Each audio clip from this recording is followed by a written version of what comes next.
So ito na lahat ang aming na pruningan mga kauma dito sa aming sayote. So kung makikita nyo ay malawak-lawak na rin. So pati dyan sa aking likuran. So ito pa lang lahat ang aming na pruningan natapos. So andyan si Nonoy. So kaming dalawa dito nag-pruning. So bababa na rin kami ngayon kasi tanghali na. Mananghalian na kami, maniud to na. So narama ka mo. So makita na gyud ninyo kung saang kanindot kagwapa sa sayotihan kung mapruningan. Parehanaw. Klaro laking bunga dia nga gabitay-bitay. So kini sa kana pruningan na. So mabilis na itong mabilis nang lumaki ang kanyang mga bunga. So ang dami naming nangalaglag na sayote. Pero walang kaso yan kasi magagamit yan. So bukas pala mga kauma, mga idol, ay harvest kami nito ng aming sayote. Kasi kung makikita nyo ay marami ng malalaki dahil napruningan na namin. So katulad nito.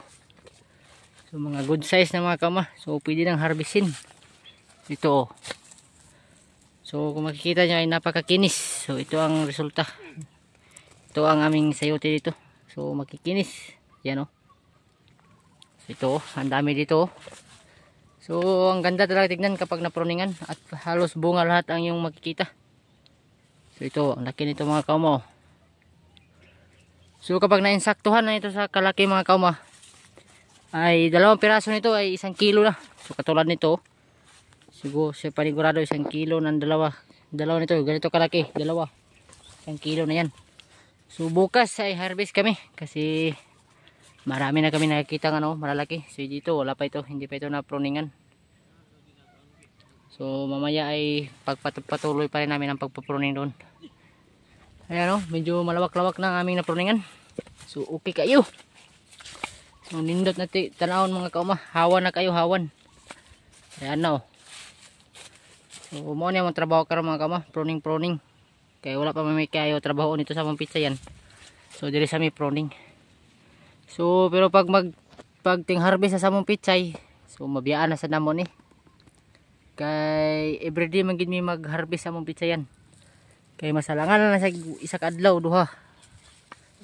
So una possibility nga mamulak, magulang.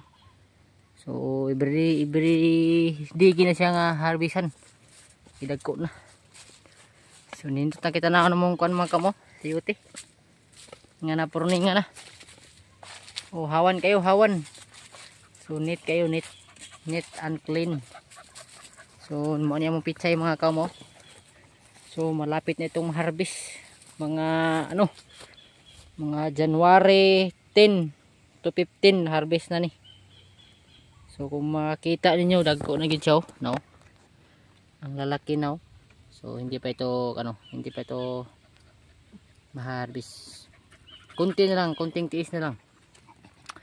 Lula ba? So namong iro mga kaumo. German Shepherd. So ito ang mga kaumo, aming sayotihan. So ang ganda tignan, nakakagaan ang loob. Nakakawala ng pagod. Kapag na makikita mo ang iyong trabaho na mabuti. So nindot na gid sa mga kauma. Kung makita ninyo diya, wa na gid siya kuan. Di na kay siya laing tanawon. Di na kay siya ngit-ngit. Makaginhawa na gid ang among sayote. Makasirit ninyo panagko og pamungag daghan. Sa dire wala pa ni dire. So, hindi pa naman ito nasisimulan sa pagpruning. Kasi doon banda pa lang aming sinimulan. So papunta rin kami dito sa area na ito. So at dahil mga mga kauma, medyo madilim na ating kalangitan. So may ulan na naman na paparating. So bababa na rin kami kauma kasi tanghali na. So alas 12 na. So ito mga kauma, ito yung mga kasunod na tanim namin mga kauma, pichay. So dito naman kami puhon. Sa susunod magdadamo, magbasok. So kuha naman ang mga sagbot yung nanubo. So kini napumaw po niyang nagsunod pod tanom. So makita ninyo muna na siya. Ko daw maklaro na pichay. So niya po diri. So kini mga kama mao niya mong puna. Katong gipuli na mo kanang mga gagmay pa. Sanay uban niya dako-dako na kay nakauna na sila tanom. Kani among gipuna diri mo ning wala na nubo kay gipang kaon sa mga amigas. Mga langgam. So yan yung mga kinain kaya nagpuna kami. Pero tumubo na mga kauma. So may nagsunod na rin yan na tumubo. So ito lahat aming pitsayan mga kauma. Makikita nyo yung kulay green na yan. So dito bagong tanim pa lang ito. So okay mga kauma, ito lang. Ito lang muna sa ngayon ng aking video. So bababa na kami kasi madilim na ang kalangitan, no? May ulan na paparating. So manahalian muna kami. So ito yung mga sayote namin mga kauma na anong tinanim namin noon na nung ilang mga ano ba yun? Anong buwan ba yun? So may bunga na. So 3 buwan mga kauma, bubunga na ito. 3 to 4 na buwan basta may ulan lang. So maraming salamat mga kauma sa walang tigil na suporta. So padayon niyo po mo sa pagsuporta nako mga kauma. So God bless yung tanan mga kauma, amping kanunay. God bless.